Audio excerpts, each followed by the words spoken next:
The corridors of Meridian Corporate Tower hummed with ambition and the unspoken weight of power. Marble floors gleamed under crystal chandeliers, and the soft murmur of million-dollar conversations filled the air. Executives in pristine suits moved through the space with practiced ease, their confident strides echoing against glass walls that overlooked the city's sprawling skyline. But on this particular Tuesday morning, something extraordinary was about to unfold, a story that would remind everyone that sometimes the most powerful person in the room is the one you never see coming. Before we dive into today's story, let me ask you this: where are you watching from today? Drop a comment and let us know. And if you believe that every person has a story worth telling, make sure to hit that like button, share this video, and subscribe for more incredible tales that challenge everything you think you know. Your support helps us bring these transformative stories to light. Now let's get into it. Victoria Chen stood at the reception desk of Meridian Corporate Tower, her presence both commanding and understated.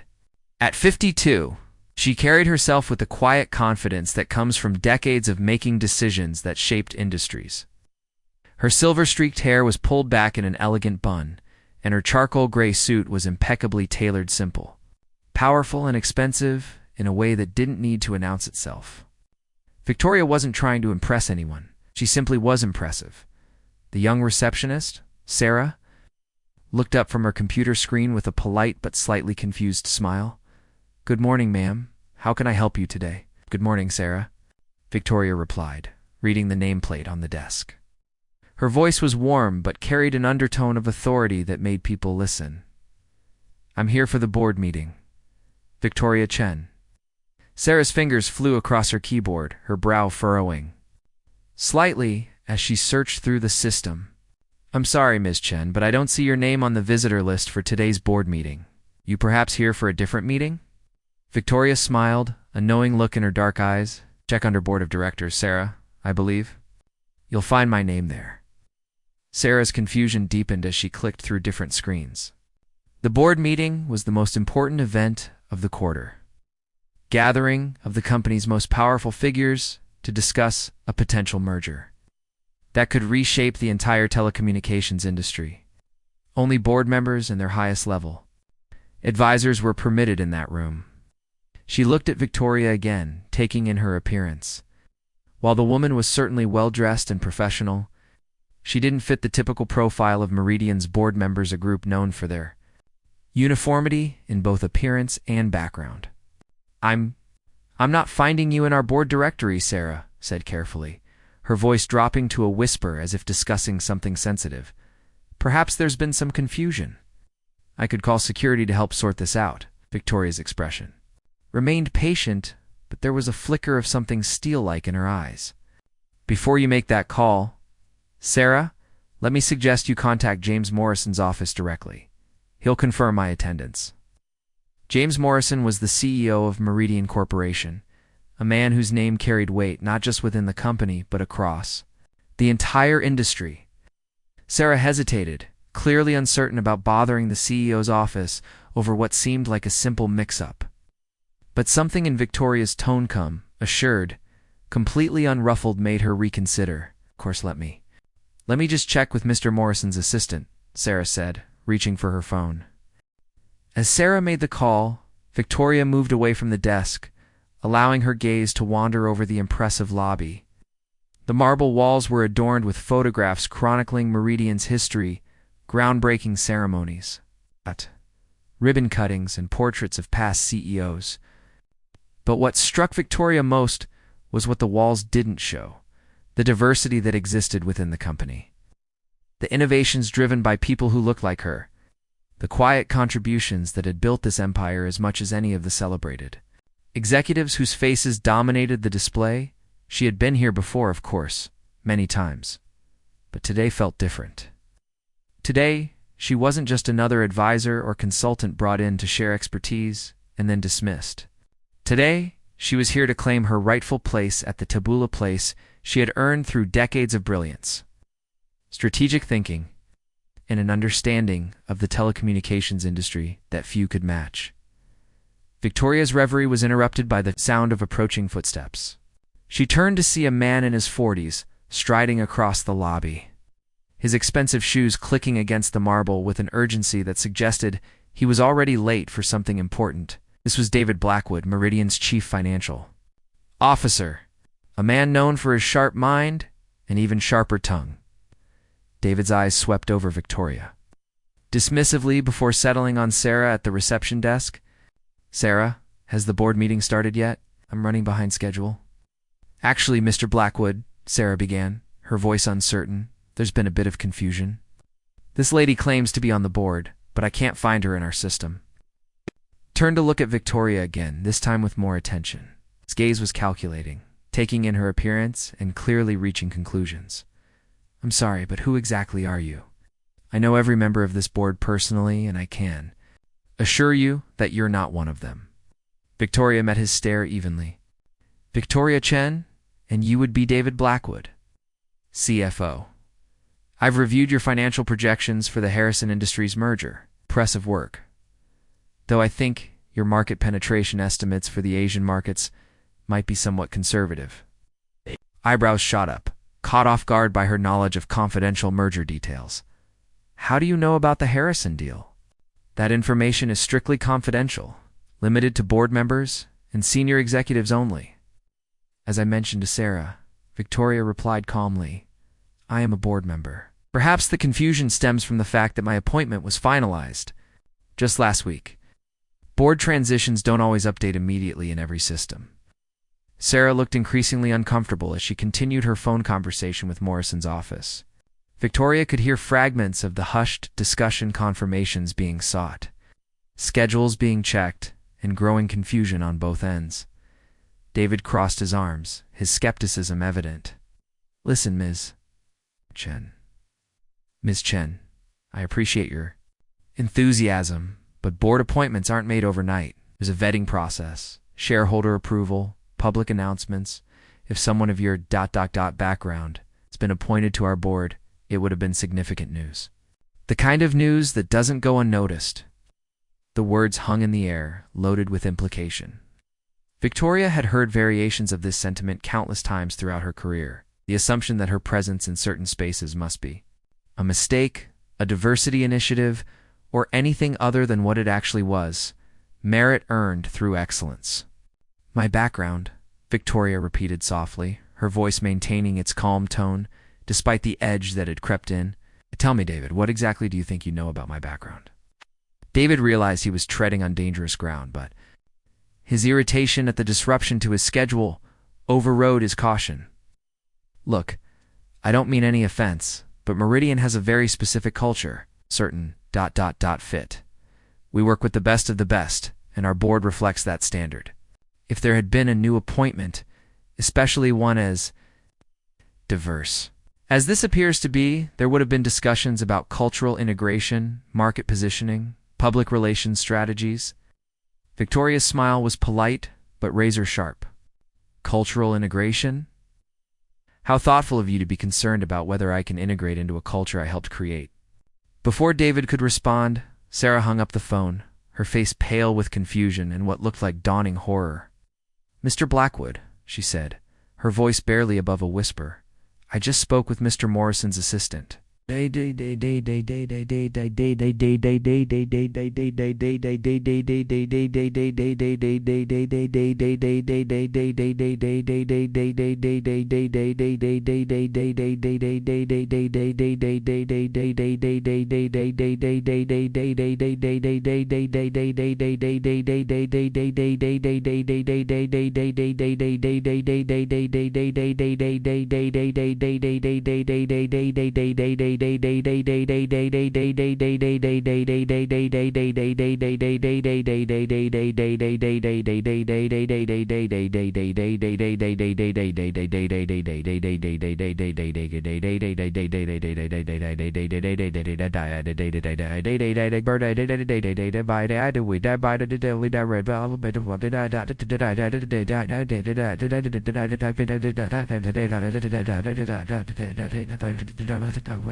Ms. Chen is not only expected at today's meeting, but that she's the new board chair.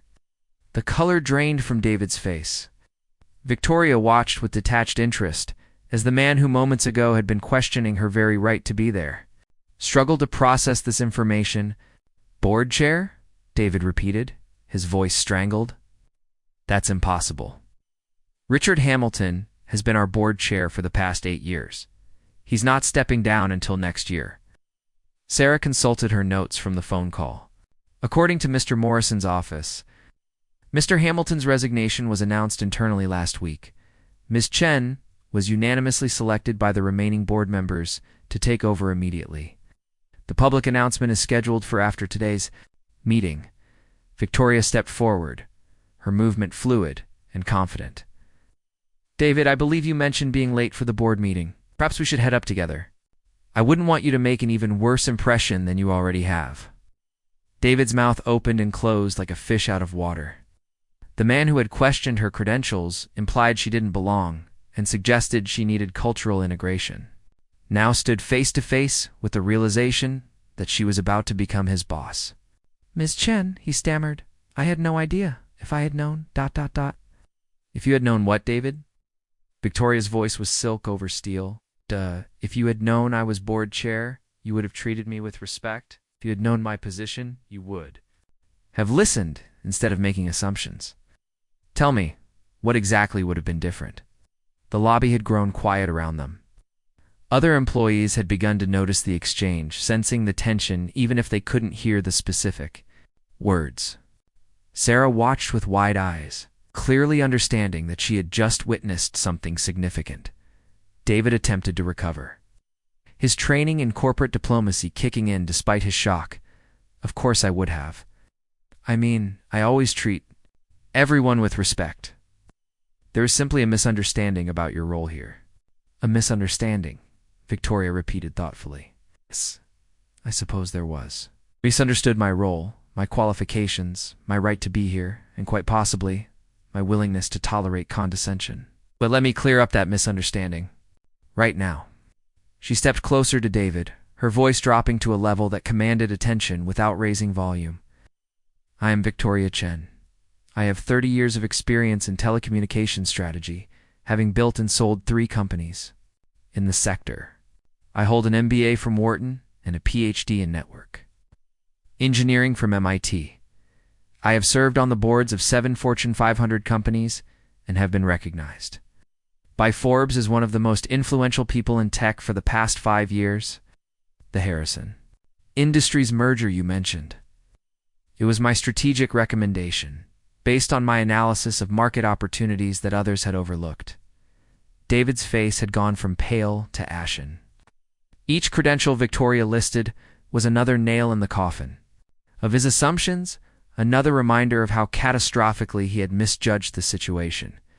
"I was appointed to this board not as a diversity hire, not as a cultural experiment, and certainly not to be integrated into anyone's existing culture.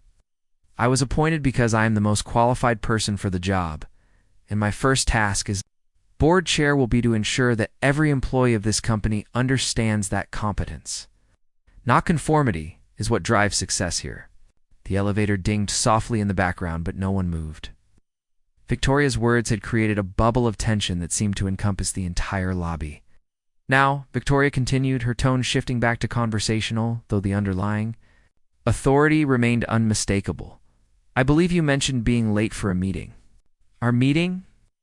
I suggest we proceed upstairs, where you can explain to the rest of the board why you felt it appropriate to question my credentials and suggest I undergo cultural integration." David swallowed hard. "Jinye, I sincerely apologize. I was completely out of line. There's no excuse for my behavior." "You're right," Victoria agreed. "There isn't. But there is an opportunity to learn from it. Shall we?" She gestured toward the elevators, and David nodded mutely, falling into step beside her. As they walked, Victoria turned back to Sarah, who was still standing behind the reception desk, with an expression of amazement. "Sarah," Victoria called out, her voice warming considerably. "Thank you for your professionalism in handling this situation. Your attempt to verify my credentials before taking action showed excellent judgment. I'll be sure to mention your thoroughness to Mr. Morrison." Sarah's face lit up with relief and gratitude. "Thank you, Miss Chen, and welcome to Meridian." "Thank you." "You, Sarah, though I should mention, I've been part of Meridian longer than you might think. Sometimes the most important work happens behind the scenes. As the elevator doors closed behind Victoria and David, the lobby buzzed with whispered conversations. Word of the exchange would spread through the building within hours, carrying with it a message that Victoria hoped would resonate. Assumptions about who belongs where and why are not just incorrect, they're dangerous to the people who make them. In the confined space of the elevator, David stood rigidly beside Victoria, clearly struggling with how to proceed. The elevator climbed steadily toward the 42nd floor, where the boardroom waited. "It's Chen," David said finally, his voice careful and measured. "I want you to know that my comments weren't. I didn't mean to imply ... Victoria raised a hand, stopping him mid-sentence. "David, let me offer you some advice. When you find yourself in a hole, stop digging. Your intent doesn't matter as much as your impact. And your impact this morning was to demonstrate exactly the kind of thinking that holds companies back." The elevator dinged softly as they passed the 20th floor. Victoria continued, her voice taking on the tone of someone delivering a lesson rather than a rebuke. "Throughout my career, I've encountered countless people who looked at me and saw everything except my qualifications. They saw my gender, my ethnicity, my age, my background, anything, and everything that allowed them to categorize me as an outsider. And do you know what the most interesting part is, David?" David shook his head, not trusting himself to speak. "The most interesting part is that these same people then expect me to prove that I belong, as if my presence in their space is inherently questionable. They never consider that perhaps they're the ones who need to prove they deserve to share space with me." The elevator passed the 30th floor. Victoria's reflection was visible in the polished steel doors. David couldn't help but notice how completely composed she appeared, as if this conversation was simply another part of her day rather than a career-defining moment for him. "I've spent 3 decades proving my worth to people who started with the assumption that I didn't have any. I've watched less qualified individuals advance faster, speak louder, and command more respect simply because they fit a particular image of what leadership looks like. And through it all, I've had to be not just as good as my counterparts, but significantly better, just to earn a fraction of the benefit of the doubt they received automatically." The 35th floor passed. David's discomfort was palpable, but Victoria wasn't finished. "So when you question my right to be here, when you suggest I need cultural integration, when you imply that my appointment must be some kind of diversity experiment, you're not just insulting me, David. You're perpetuating a system that has consistently undervalued talent in favor of conformity. And as the new board chair, I can assure you that this is a system I intend to dismantle." The elevator slowed as it approached the 42nd floor. Victoria straightened her jacket and checked her watch, a simple, elegant timepiece that David now noticed was a limited edition Patek Philippe, worth more than most people's annual salaries. "The question now," Victoria said as the elevator doors began to open, "is whether you're going to be part of the solution or part of the problem." The doors opened to reveal a spacious reception area leading to the boardroom. Floor-to-ceiling windows offered a spectacular view of the city, and the morning sun streamed in, casting long shadows across the marble floor. Several other board members were already gathered in small groups, their conversations hushed and serious. As Victoria stepped out of the elevator, the conversations gradually quieted. Every eye in the room turned toward her, and David found himself in the uncomfortable position of being associated with someone he had just thoroughly misjudged. James Morrison, Meridian's CEO, was the first to approach. He was a tall, silver-haired man in his early 60s, with the kind of commanding presence that came from decades of running a major corporation. His face lit up with genuine warmth when he saw Victoria. "Victoria," he said, extending both hands in greeting. "Thank you for getting here early. I know this transition has been rapid, but given the circumstances with the Harrison merger, we couldn't afford any delays."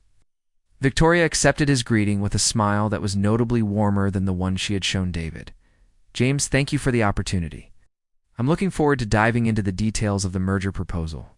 Morrison turned to David, who was still standing awkwardly by the elevator, clearly unsure of his role in this interaction.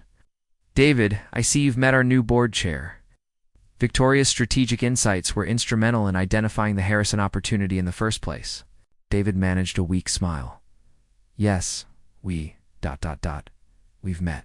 Victoria's expression was neutral, but there was a glint in her eye that suggested she was enjoying David's discomfort. David and I had a very illuminating conversation downstairs. He was quite thorough in explaining Meridian's culture to me. Morrison looked between them, sensing undercurrents, but not quite understanding them. Excellent. Victoria, you'll be pleased to know that the board has unanimously endorsed your strategic framework for the merger. Your analysis of the regulatory landscape was particularly impressive. I'm glad the board found it useful, Victoria replied, though I should mention that there are a few additional considerations I'd like to discuss in today's meeting, specifically some internal dynamics that could impact our ability to execute the merger successfully. David's stomach dropped. He had a sinking feeling that he was about to become one of those internal dynamics that required discussion.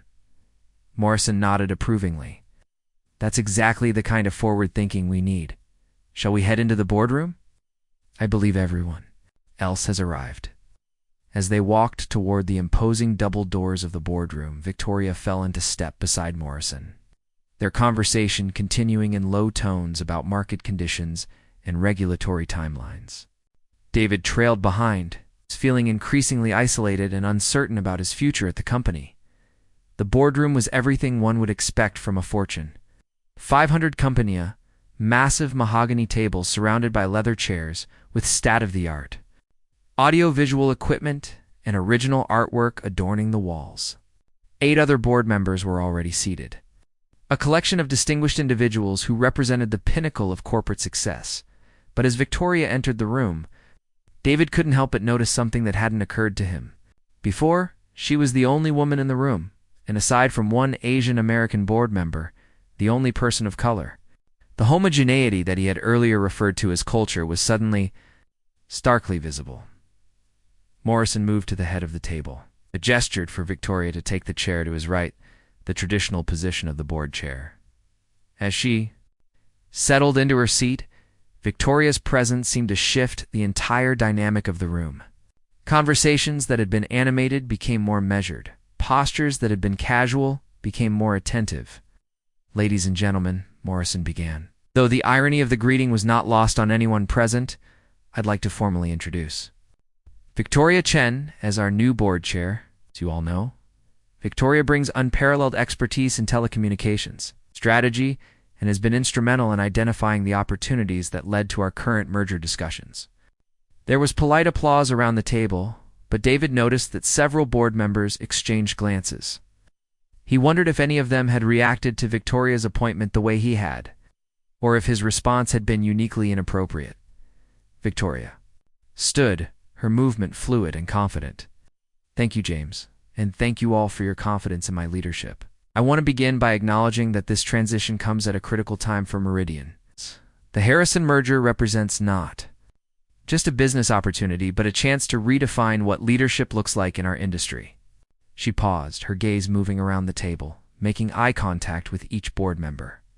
When her eyes met David's, he felt a chill of apprehension. I also want to address something that may not appear on today's formal agenda, but is nonetheless crucial to our success. My first few hours as board chair, I've already encountered attitudes and assumptions that could undermine our ability to execute this merger effectively. The room grew very quiet. Morrison looked puzzled, while several other board members shifted uncomfortably in their seats. Specifically, Victoria continued, her voice calm but carrying an unmistakable edge, I've been subjected to questioning about my qualifications, suggestions that I require cultural integration, and implications that my appointment must be motivated by factors other than merit. David felt as though the temperature in the room had dropped 10 degrees. Every eye was now on him, and he realized with growing horror that Victoria was about to make him an object lesson. Now I want to be clear, Victoria said, her tone becoming conversational again. This isn't about hurt feelings or personal slights. This is about a fundamental business issue. If senior executives at this company are comfortable making assumptions about my qualifications based on my appearance, what assumptions are they making about our customers, our partners, our potential acquisitions? The logic was devastating in its simplicity, and David could see several board members nodding thoughtfully. Victoria had reframed his personal bias as a business liability, which was far more damaging than any personal confrontation could have been. The Harrison merger will require us to integrate operations across 15 countries, manage a workforce of over 40,000 people, and navigate regulatory environments that are increasingly focused on diversity and inclusion. If we can't demonstrate that we value talent regardless of how it's packaged, we'll find ourselves at a significant competitive disadvantage. Morrison leaned forward, his expression serious. Victoria, are you saying that someone at this company questioned your appointment? Victoria's smile was slight but telling. I'm saying that someone at this company provided an excellent example of exactly the kind of thinking that we need to eliminate if we want this merger to succeed. She turned to David, her expression neutral, but her words carrying the weight of inevitability. David, would you like to share with the board your thoughts on cultural integration and the importance of maintaining Moravian's current culture? David felt trapped. Every word he had spoken in the lobby now seemed to echo in his mind, each assumption he had made magnified under the scrutiny of the boardroom. He could try to deny it, minimize it, or explain it away, but he realized that any response would only make things worse. Miss Chen, he said finally, his voice strained, I owe you and this board an apology. I made assumptions about your role here that were completely inappropriate and unprofessional. There's no excuse for my behavior. Victoria nodded acknowledgingly, but didn't let him off the hook. What specifically concerns me, David, is not just that you made those assumptions, but that you felt comfortable acting on them. That suggests a culture where such assumptions are normalized, even encouraged. The boardroom was silent, except for the faint hum of the air conditioning. David realized that this moment would define not just the rest of his day, but quite possibly the rest of his career. You mentioned that Meridian has a very specific culture, Victoria continued, and that new board members might need to be integrated into that culture. I'd like you to explain to everyone here what you meant by that. David's throat felt dry. He could feel sweat beginning to form on his forehead despite the air conditioning. I was referring to our commitment to excellence and our focus on results. Victoria's eyebrow arched slightly. Excellence and results. I see. And you determined that I might not share those commitments based on what, exactly? The question hung in the air like a sword.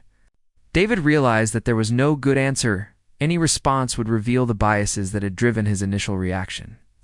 I made a mistake, he said finally.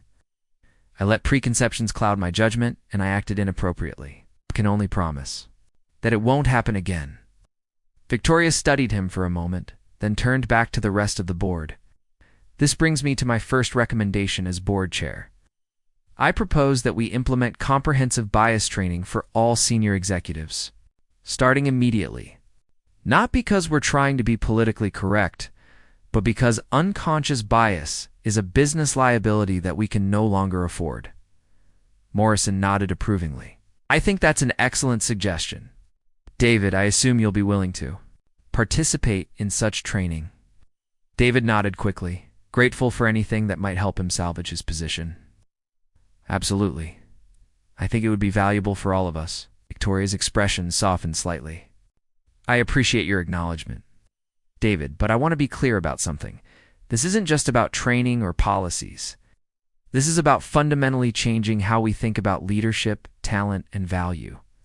She moved away from the table, walking to the large windows that overlooked the city. The morning sun cast her silhouette against the glass, and for a moment, she seemed to embody the change she was describing. For too long, this industry has defined leadership too narrowly. We've looked for people who fit a particular mold, who came from specific backgrounds, who met certain unspoken criteria that had more to do with comfort than competence. And while we were busy maintaining our culture, our competitors were building more diverse, more innovative, more adaptable organizations. She turned back to face the room, her expression serious, but not angry. The Harrison merger gives us an opportunity to change that narrative, but only if we're willing to acknowledge that our current approach isn't just morally questionably, strategically unsound. Board member Patricia Williams, one of the few other women in the room, spoke up for the first time. Victoria, what specific changes are you proposing? Victoria returned to her seat, her movement deliberate and confident. First, we implement the bias training I mentioned, but we make it substantive, not superficial. Real examination of assumptions. Real accountability for behavior. Second, we audit our hiring and promotion practices to identify systemic barriers. Third, we establish mentorship programs that actively support underrepresented talent. She paused, consulting notes she had prepared. But most importantly, we changed the conversation. Instead of asking whether someone fits our culture, we ask whether our culture is good enough to attract the best talent. Instead of requiring people to adapt to us, we adapt to the reality of a changing world. Morrison was taking notes rapidly. These sound like significant changes. What kind of timeline are you thinking? Implementation begins immediately, Victoria replied without hesitation. The Harrison merger timeline doesn't give us the luxury of gradual change.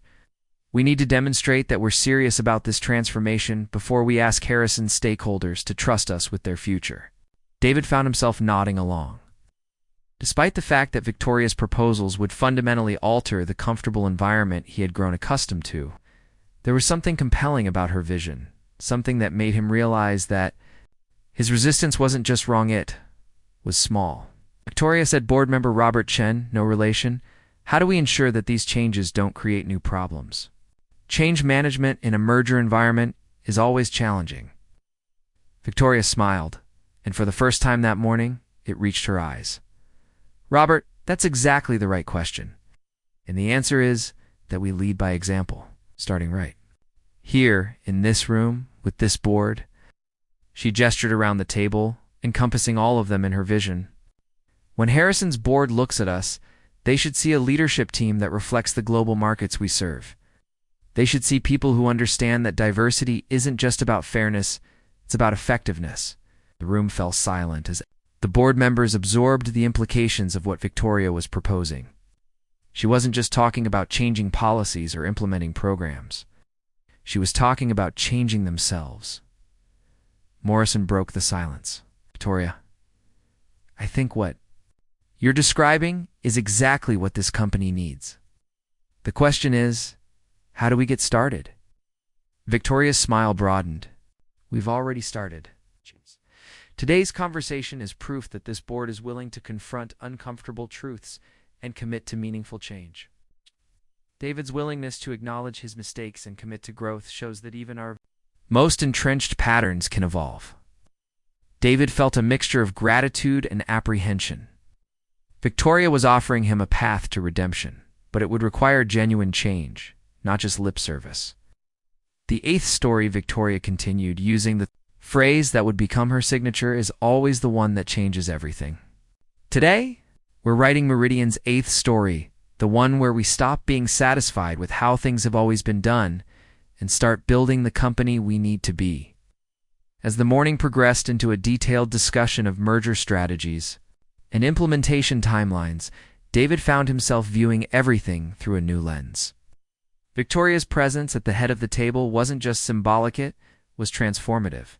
Her questions were sharper, her insights more nuanced, and her vision more comprehensive than anything he had encountered in his years at Meridian. But more than that, he began to understand what he had almost cost the company. His assumptions about Victoria's qualifications could have delayed her appointment, undermined her authority, or worse, driven her to another organization where her talents would be better appreciated. As the meeting concluded and board members began to file out, David approached Victoria's chair. She was gathering her papers with the same methodical precision she had shown throughout the morning.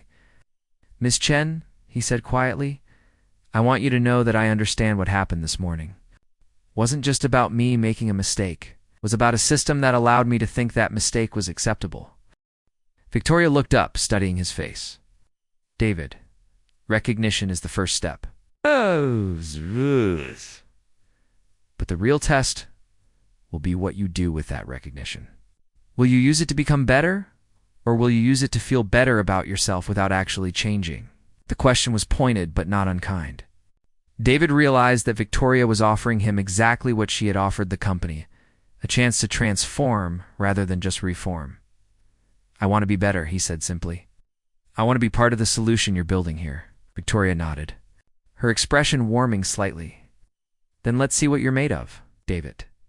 Because the eighth story isn't just about myths, about all of us choosing to be better than we were yesterday. As they left the boardroom together, David realized that he had witnessed something extraordinary. It's not just the appointment of a new board chair, but the beginning of a fundamental transformation in how Meridian and perhaps the entire industry would define leadership. The corridors of Meridian Corporate Tower still hummed with ambition and the weight of power. But now they also carried something else, the possibility that power could be redefined, that leadership could be reimagined, and that the eighth story, the one that changes everything, was just beginning to be written. Sometimes the most powerful person in the room is indeed the one you never see coming. But once they arrive, once they claim their rightful place at the table, the room itself is never quite the same. Victoria Chen hadn't just joined Meridian's board, she had changed what it meant to lead, and in boardrooms across the country. Other leaders would soon be asking themselves a crucial question. Are we ready for our eighth story?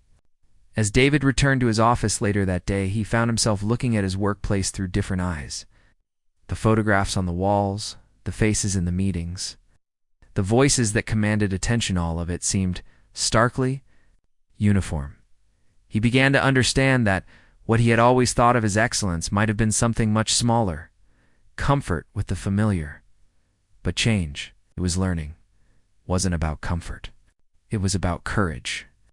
And as Victoria had shown that morning, sometimes courage looks like walking into a room where you're not expected, claiming a seat at a table where you're not welcomed, and refusing to accept that things are the way they are simply because they've always been that way. The eighth story, David realized, wasn't just Victoria's story. It was the story of every person who had ever been underestimated, overlooked, or dismissed because they didn't fit someone else's narrow definition of what leadership should look like. Now finally it was becoming Meridian's story too. In the months that followed, as the Harrison merger moved forward and Victoria's leadership transformed not just Meridian, but the entire industry, people would remember this morning as the day everything changed, the day someone walked into a room and refused to accept that she didn't belong there, the day assumptions met reality, and reality won, because that's what the eighth story is really about, the moment when we stop accepting limitations that were never real in the first place and start building the future we actually deserve. IF.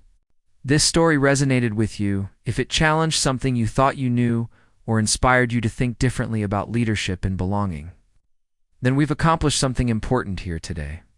Don't forget to hit that subscribe button and turn on notifications, because stories like Victoria's are happening all around us every single day. Sometimes we just need to be reminded to pay attention to the eighth story, the one that changes everything. Thank you for watching, and I'll see you in the next story.